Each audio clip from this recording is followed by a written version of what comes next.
오늘은 하나님 앞에 기억되는 이름이라는 제목을 가지고 말씀 증거하도록 하겠습니다.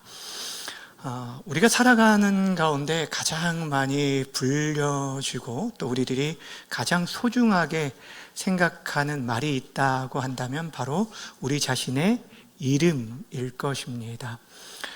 그래서 아이가 태어나면 부모가 가장 먼저 하는 것이 아이의 이름을 짓는데 평생에 불려질 이름이기 때문에 굉장히 심혈을 기울여서 이름을 짓는 것을 보게 되어집니다.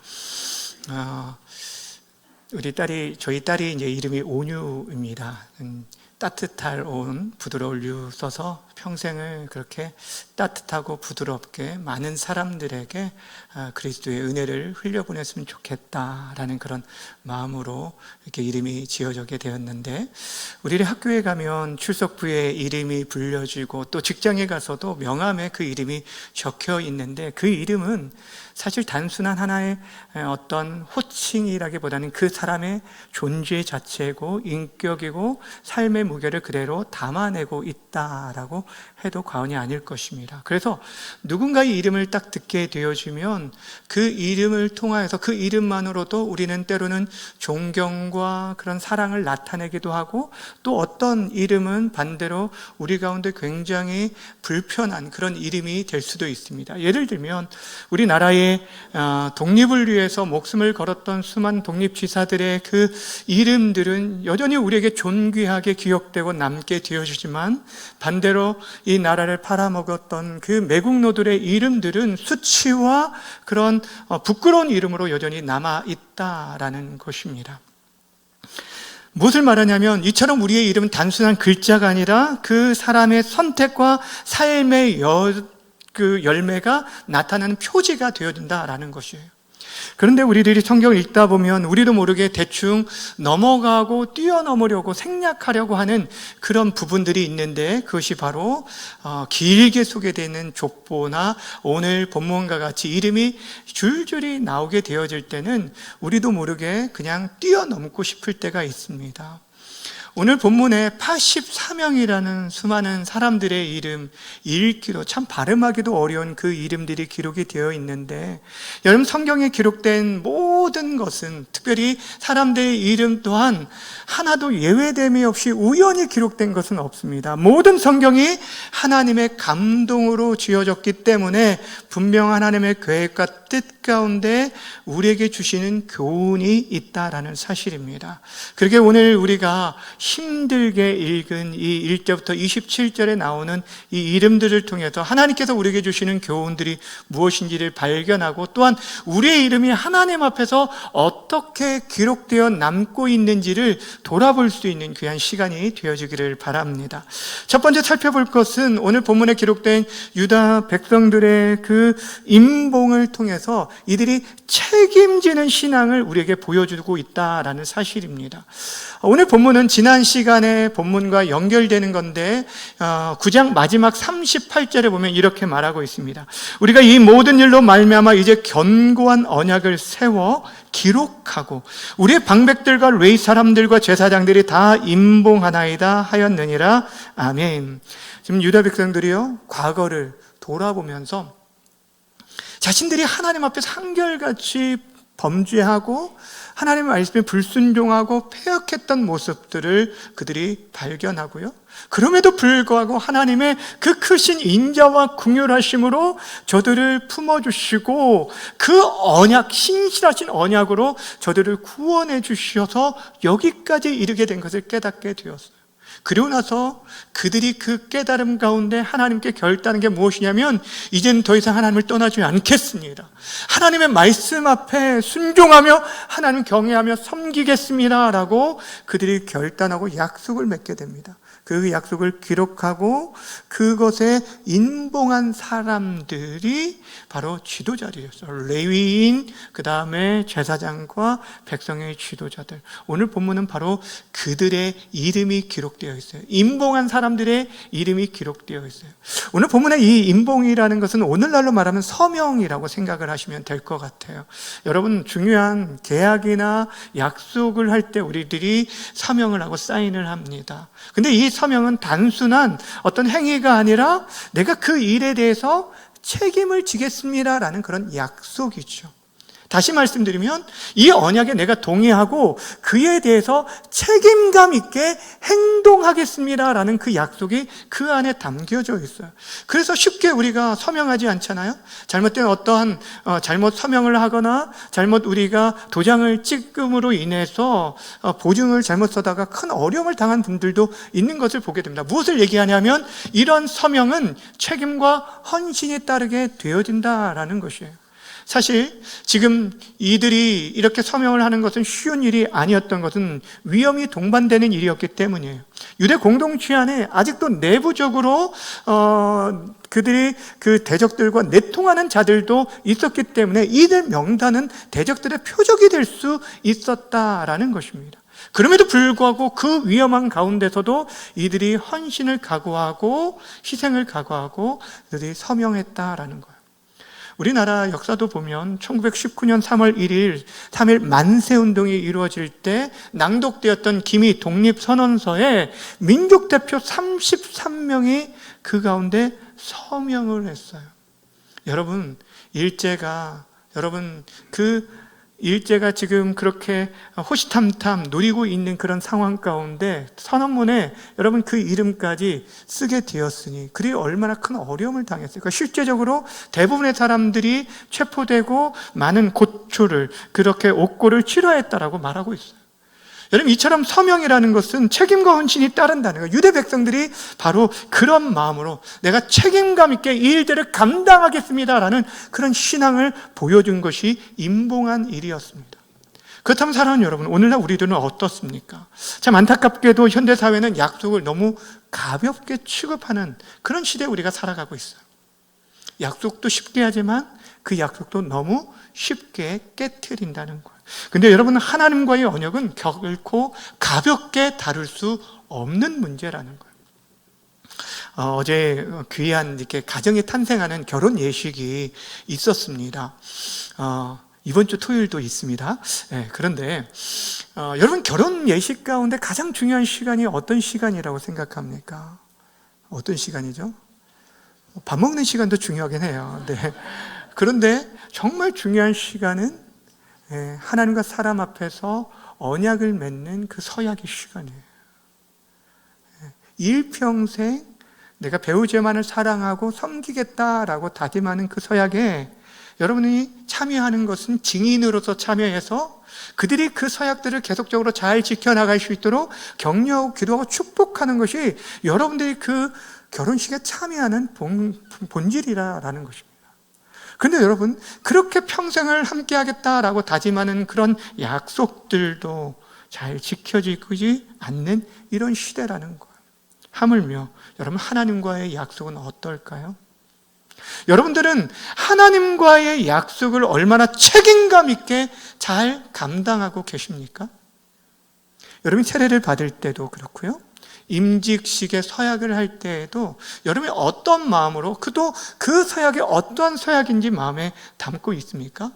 단순히 우리들이 손을 들고 의식, 하나의 어떤 행사, 의식 중에 한 순서가 아니라 사람과 하나님 앞에서 맹세하는 귀한 시간이라는 거예요. 세례를 받을 때 예수님만 나의 인생의 주인으로 모시겠습니다라는 고백이 있고요, 또한 임직식을 할 때 충성되의 교회를, 성도들을 섬기겠다라는 약속들이 포함되어 있습니다. 우리는 입으로 오른손을 들고 서약을 하면 누구나 쉽게 세례를 받을 수도 있고 임직을 받을 수도 있습니다. 그런데 여러분, 출애굽교회 당시만 해도 여러분, 세례를 받는 것이 결코 쉬운 일이 아니었어요. 목숨을 걸어야 하는 신앙 고백에 포함되었어요.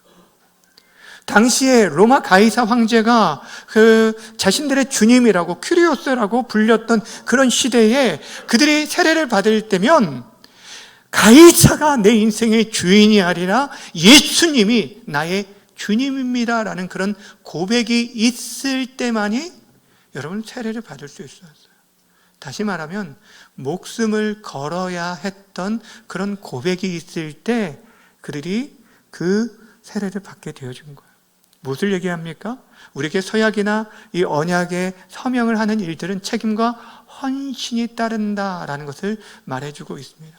근데 우리들은 어떻습니까? 시간이 지나면서 그러한 결정들에 대한 충성과 책임들은 사라지고 시간이 지날수록 우리 안에 권위의식만, 직분만 남아있지 않은지 우리 자신을 돌아보았으면 좋겠어요.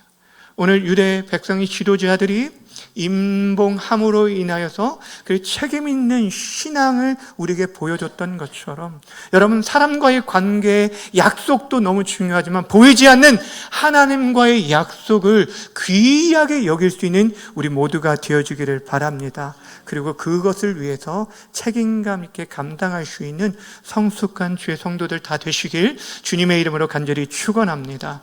두 번째 우리가 함께 나눌 것은 이 언약의 지도자들이 먼저 동참함으로 본을 보였다라는 사실입니다. 오늘 1절 말씀 우리 다시 한번 읽어볼까요? 시작.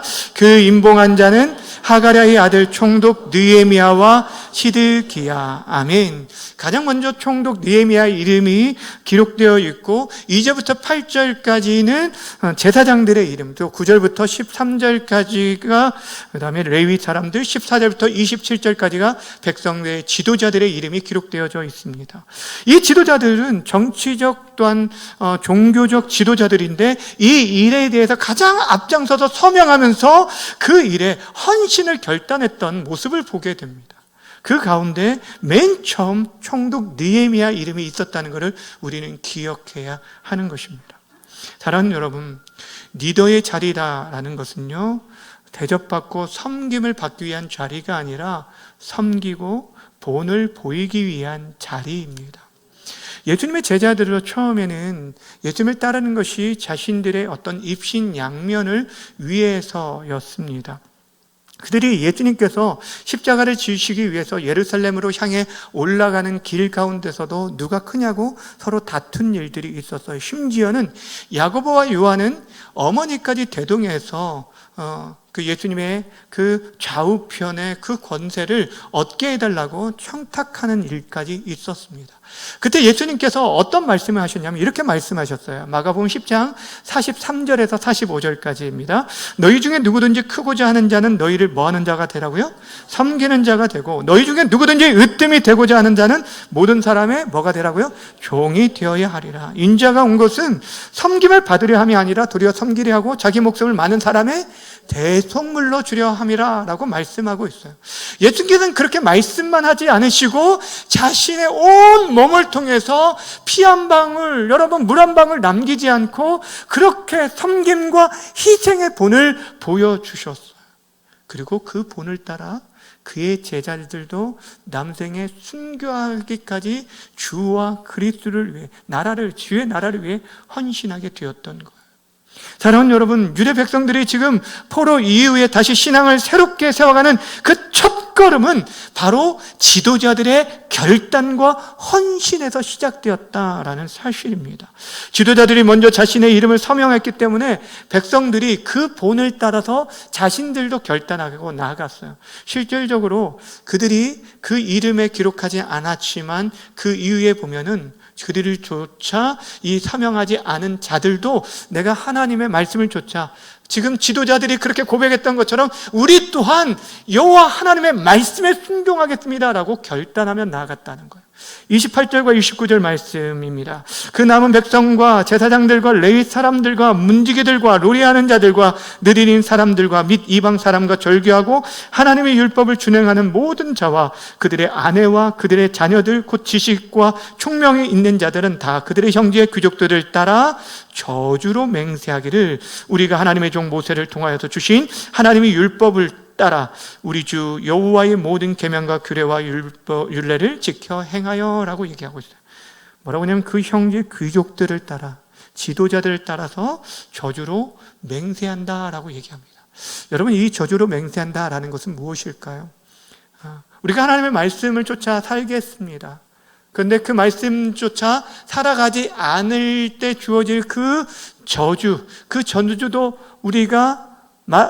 그것도 우리가 달게 받겠습니다라는 그런 마음으로, 여러분, 그렇게 저주로 맹세하기까지 이들이 그렇게 헌신을 결정하는 모습은 결국에 지도자들의 본을 따라 이루어지게 되어졌다라는 것이에요. 사랑하는 여러분, 지도자들이 만약에 이 헌신에 자신들이 참여하지 않았다면, 회피했다라고 한다면 백성들은 주저하였을 거예요. 누구도 함께 이 일에 동참하지 않았을 거예요. 공동체가 함께 세워져 가는 것은 하나님 앞에 세워진 믿음의 리더들이 그 일에 헌신하며 나아갈 때 비로소 공동체가 든든히 세워져 가는 거예요. 그래서 여러분, 특별히 중직자들이 정말 그 자리를 믿음으로 지켜나가는 게 정말 쉽지 않은 일이에요. 그래서 여러분들이 계속적으로 기도로 격려해 주셔야 돼요. 근데 또 한편으로 이런 생각을 할 수 있어요. 아니, 목사님, 저는 뭐 지도자도 아닌데 저하고 상관없겠네요 라고 생각할 수 있을지 모르지만, 여러분, 우리들이 예수를 믿고 주를 고백한 순간 여러분, 이 시대의 영적 지도자로 이미 세워진 자들이에요. 성도라는 이름을 가진 자들이고 구별됨으로 살아가야 할 하나님의 사람들이 되었다라는 것입니다. 성경이 뭐라고 말하냐면 우리들을 이 땅의 거룩한 자들로 백성이요 왕 같은 제사장이라고 말해주고 있어요. 우리들이 가정을 세우고 자녀들을 세워가고 또 직장과 사회 속에서 신앙의 본을 보여야 할 영적 지도자들로 우리를 하나님께서 세워주셨다라는 것. 이 땅을 회복시키기 위해서 하나님께서 다른 어떠한 사람들을 택하지 않으셨어요. 여러분, 청와대, 지금 대통령실을 선택한 것도 아니고 미국의 백악관을 통해서 하나님께서 일하시는 것이 아니라 거룩한 주의 백성들을 통해서 이 거룩한 뜻을 이루고 하나님 나라를 세워가시는 귀한 일꾼들로, 영적 지도자들로 저와 여러분을 세워주셨다라는 거예요. 그리고 여러분들이 믿음의 본을 보여야 여러분의 자녀들이 살아납니다. 여러분의 직장 속에서 믿지 않는 자들에게 앞에서도 정직과 성실함과 진실함으로 살아갈 때 그 동료들이 도전을 받게 되어지는 것이고, 그 공동체 안에서도 마찬가지. 누구나 할 것 없이 먼저 섬김과 희생과 수고를 다할 때 다른 사람들이 함께 세워져 가고 이 공동체가 하나님의 거룩한 뜻을 이뤄가게 되어지는 거예요. 무엇을 말하냐면 여러분, 한 사람 한 사람 모두가 가정과 또한 직장과 공동체 안에 영적 지도자로 세워져 있다라는 거예요. 여러분, 이를 위해서 여러분에게 한 가지 제안을 드리는 게 무엇이냐면, 여러분들이 영적 지도자로 세워지기 위해서 가장 먼저는 여러분들이 신앙생활이 익명으로 머물러서는 안 된다라는 거예요. 무엇을 말하냐면 여러분들이 누구인지 거룩한 성도임을 밝히고 드러내야 한다라는 거예요. 다른 누군가가 여러분이 크리스찬이라는 것을, 여러분 하나님의 거룩한 백성이라는 것들을 여러분들이 친히 알려주고 여러분들의 이름을 나타내게 되어지면 우리들이 책임감을 가지게 되고 우리의 행동과 삶들을, 말들을 조심하게 되어져요. 이 지역 주변에 있는 사람들이 제가 중앙교회 목사라는 걸 알고 있기 때문에 제가 이 지역을 돌아다닐 때 어떨까요? 함부로 행동할 수 없습니다. 식당을 가거나 종업원을 대하는 태도도 마찬가지예요. 근데 여러분, 그것이 우리들이 어느 곳에 가든지 그렇게 나타내어지게 되어진다면 조금 불편할 수 있을 거라고 생각하지만 그렇지 않습니다. 그것이 우리를 지켜주는 역할을 하게 돼요. 가끔 이런 생각을 하게 돼요. 전 국민들에게 명찰을 나눠줘가지고 이름이 새겨졌으면 그러면 사람들이 좀 몰상식하게 행동하는 사람들이 많이 줄어들지 않을까. 이름이 써 있으니까. 별로 불편한가요? 특별히 우리 찬양대 같으면은 아예 직분까지 송탄중앙교회 누구누구 장로 이렇게 써가지고 다니라고 하면 여러분, 우리들이 누구를 대할 때든 어떤 사람을 대할 때든 우리의 삶이 달라질 수 있게 된다는 거예요. 무엇을 얘기하냐면 우리가 우리의 이름을 숨기고 신앙을 감추면 언제든지 타협할 위험성이 있기 때문에 익명신자가 아니라 성도의 이름을 가진 한 사람으로 살아가라라는 것입니다. 사랑하는 여러분, 오늘 유대 지도자들이 그들이 앞장서서 이름을 기록해서 신앙의 본을 보였으므로 그 백성들이 함께 따랐던 것처럼 우리 모두가 하나님께서 세우신 거룩한 영적 지도자임을 기억하시고 우리들이 먼저 삶의 본을 보였으면 좋겠어요. 하나님이 세우신 그 자리에서 거룩한 성도로서 부끄럽지 않는 믿음의 길을 걸어가는 저와 여러분 모두가 되어지기를 주님의 이름으로 간절히 축원합니다. 마지막으로 살펴볼 것은 우리의 이름과 삶의 흔적이 하나님 앞에 기록되고 기억된다라는 사실입니다. 하나님 앞에 기록되어지고 기억되어진다라는 사실이에요. 오늘 이스라엘 공동체가 하나님과 언약을 견고히 세우고 그것을 기록하고 임봉하였는데 그 임봉한 사람들의 이름을 성경 기자가 일일이 다 기록을 했고 그것이 수천 년이 지난 우리에게까지 지금 우리에게 들려지고 있다라는 것이에요. 아마 여러분 가운데 오늘 성경 말씀을 읽으면서 마음에 어떤 뜨거운 감동이 있었던 분은 없을 거예요. 본문 말씀 읽으면서. 그렇죠? 네. 읽기도 힘들어요. 저는요, 여러분들은 같이 있으니까 발음이 틀려도 묻히니까 괜찮지만 저는 정말 수십 번 읽었습니다. 1절부터 27절까지. 근데도 계속 틀려요. 그런데 여러분, 우리에게는 그렇지만 이 이름의 그 가족들, 그의 자녀들, 그의 후손들의 입장에서 우리 아버지의 이름, 우리 할아버지, 우리 조상들이 이렇게 결단하고 헌신함으로 인해서 우리가 여기까지 이뤘구나라는 영적 자부심이 생기게 되고 믿음의 도전을 받게 되어진다라는 거예요. 하나님께서 우리에게 주시는 도전이 바로 그런 겁니다. 사실 오늘 본문에서는 이들의 이름이 기록되어져 있는 것은 결국에 하나님께서 기억하고 있다는 것을 우리에게 말씀해 주고 있습니다. 물론 성경에는 수많은 인물들이 기록이 되어져 있습니다. 엄청 많은 사람들의 이름이 기록되어 있죠. 우리가 알고 있는 역사 가운데 유대인들, 남유다 또 북이스라엘의 왕들만 해도 21명, 20명의 왕들이 기록이 되어 있는데 성경이 그런데 그들의 이름과 함께 기록한 그 중점, 초점이 어디에 있냐면 그들이 얼마나 대단한 큰 업적과 공로를 세웠느냐라는 것이 있지 않아요.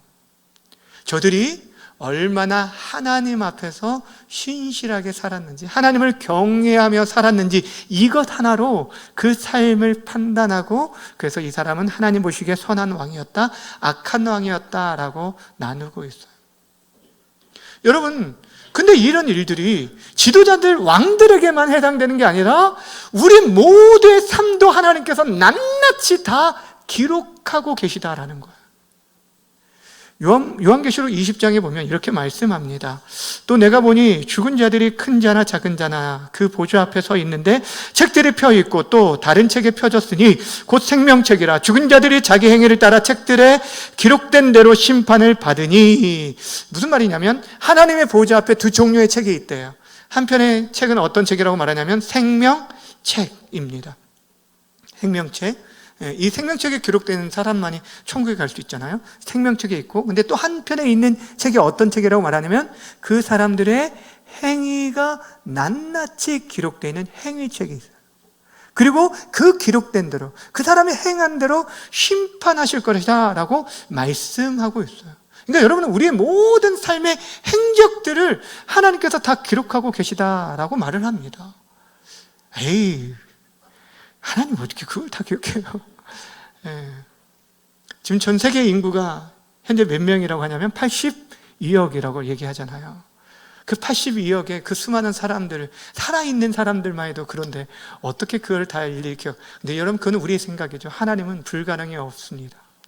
예전에 저희 가족이 해외로 여행을 다녀온 적이 있었는데 그때 이제 차를 렌트를 해서 제가 직접 운전을 하면서 이곳저곳을 돌아다녀서 많은 거리를 오가고 그래서 참 좋은 그런 추억들이 많이 있었는데 몇 년이 지난 다음에 그때 갔던 곳이 어디였지 하고 궁금해서 제가 한번 찾아보려고 어디를 갔냐면 그 구글 지도 사이트에 들어가서 봤어요. 근데 제가 깜짝 놀란 게 뭐였냐면 제가 어디에 갔는지를 보려고 갔었는데 제가 몇 월 며칠에 차를 타고 이동했던 모든 경로들 숙소, 음식점, 관광지 그 모든 것들이 다 기록이 되어 있더라고요. 제가 깜짝 놀랐어요. 여러분, 구글 지도에 그런 기능이 있더라고요. 예. 모르신 분이 계신 것 같아요. 예. 몇 년 전에 저도 봤는데, 무엇을 말씀드리려고 하냐면, 그렇게 우리의 흔적들이 그 과학 기술을 통해서도 기록되어지고 있다라고 한다면, 하물며 하나님에게 있어서는요, 우리의 행동뿐 아니라 마음의 동기까지 다 낱낱이 기록되어지고 있다라는 거예요. 이것이 어쩌면 우리에게 두려움이 될 수도 있지만, 여러분, 하나님 앞에서 우리가 믿음으로 살아가고 있다라고 한다면 그것이 우리에게 얼마나 큰 위로와 힘이 되어질까요? 때로는 우리들이 삶이 사람들이 볼 때는 주목하지 않는 그런 삶, 우리가 적은 숫자가 모여서 우리들이 때로는 우리 구역들이 모여서 예배를 하기도 하고, 또 내가 섬기는 일들 누구도 알아주지 못하는 것 같아 보일 수도 있지만, 그럼에도 불구하고 우리 하나님께서는 그 모든 것들을 다 아시고 기록하실 뿐 아니라 기억하신다라는 사실입니다. 그렇다면 여러분, 때로는 사람들이 우리의 이름을 기억하지 못한다 할지라도 하나님께서 우리의 이름을 기억하시고 우리를 알아주신다라고 한다면 여러분, 그것으로 우리가 족하지 않을까요?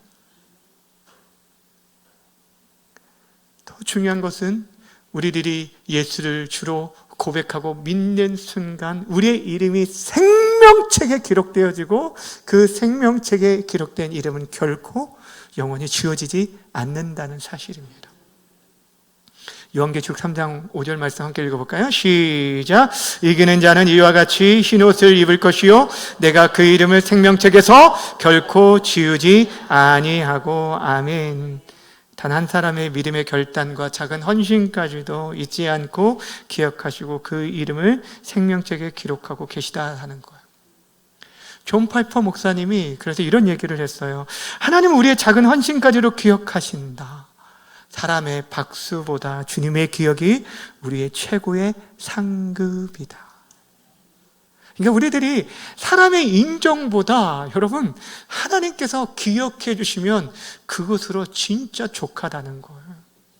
그러게 여러분들의 지금 드려지는 눈물의 기도나 드러나지 않는 섬김과 작은 충성 그 하나하나까지 우리 하나님께서 기억하고 계심을 믿고 믿음의 길을 포기하지 않고 계속적으로 걸어가시기를 주님의 이름으로 축원합니다. 사람들에게 잊혀질 수 있지만 하나님 앞에 존귀하게 기억되는 저와 여러분들의 이름이 되어지기를 주님의 이름으로 간절히 축원합니다. 주의 사랑하는 여러분, 오늘 우리는 언약에 임봉한 수많은 사람들의 이름을 함께 살펴보았습니다. 우리들이 보기에는 참 낯설고 발음하기도 어려운 이름들이지만 하나님께서는 그 한 사람 한 사람 결단과 헌신을 소중히 여기셨어요. 그 이름에 사인을 한다, 서명한다라는 것은 책임과 헌신을 말하는 것이에요. 내가 책임지겠습니다. 신앙의 책임을 다하겠습니다라는 그런 고백이라는 것입니다. 그렇다면 여러분들에게 질문을 드립니다. 여러분의 이름은 지금 어디에 기록되어져 있습니까? 또한 어떻게 기록되고 있습니까? 여러분의 이름은 지금 사람들이 인정하는 그런 자리, 명예 전당에 이름이 있습니까? 아니면 하나님의 생명책에 그 이름이 기록되어 있습니까? 세상의 명예는요, 잠시 빛나다 사라질 수밖에 없습니다. 그러나 하나님의 생명책에는 영원히 기록되어 남게 된다는 것입니다. 그러기에 예수님께서도 그의 사랑하는 제자들이 귀신을 내어쫓는 놀라운 능력을 일으켰을 때 그들에게 이런 말씀을 하셨습니다. 마지막으로 누가복음 10장 20절 말씀 함께 읽겠습니다. 시작. 귀신들이 너희에게 항복하는 것으로 기뻐하지 말고 너희 이름이 하늘에 기록된 것으로 기뻐하라. 아멘. 너희 이름이 하늘에 기록된 것으로 뭐 하라고요? 기뻐하라. 사랑하는 여러분, 우리의 이름이 예수 그리스도의 보혈로 말미암아 생명책에 기록되었음을 믿고 감사하며 기뻐하시기를 바랍니다. 그것이 우리의 가장 큰 자랑이 되고 우리의 영원한 소망이 되길 바랍니다. 그러므로 이제 우리는요, 이 땅에서 성도라는 이름에 부끄럽지 않게 살아가야 돼요. 여러분이 정말 사람들이 보이든 보이지 않는지 간에 하나님 앞에서 책임 있는 그런 신앙을 지키고 가정과 교회와 세상 속에서 영적 지도자로서 본을 보이며 살아가기를 바랍니다. 무엇보다도 우리의 이름이 하늘의 생명책에 기록되어 있음을 믿고 확신하는 가운데 그 이름에 걸맞는 성도로서 합당한 믿음의 걸음들을 걸어가는 이 한 주간 우리의 삶이 되어주기를 주님의 이름으로 간절히 축원합니다.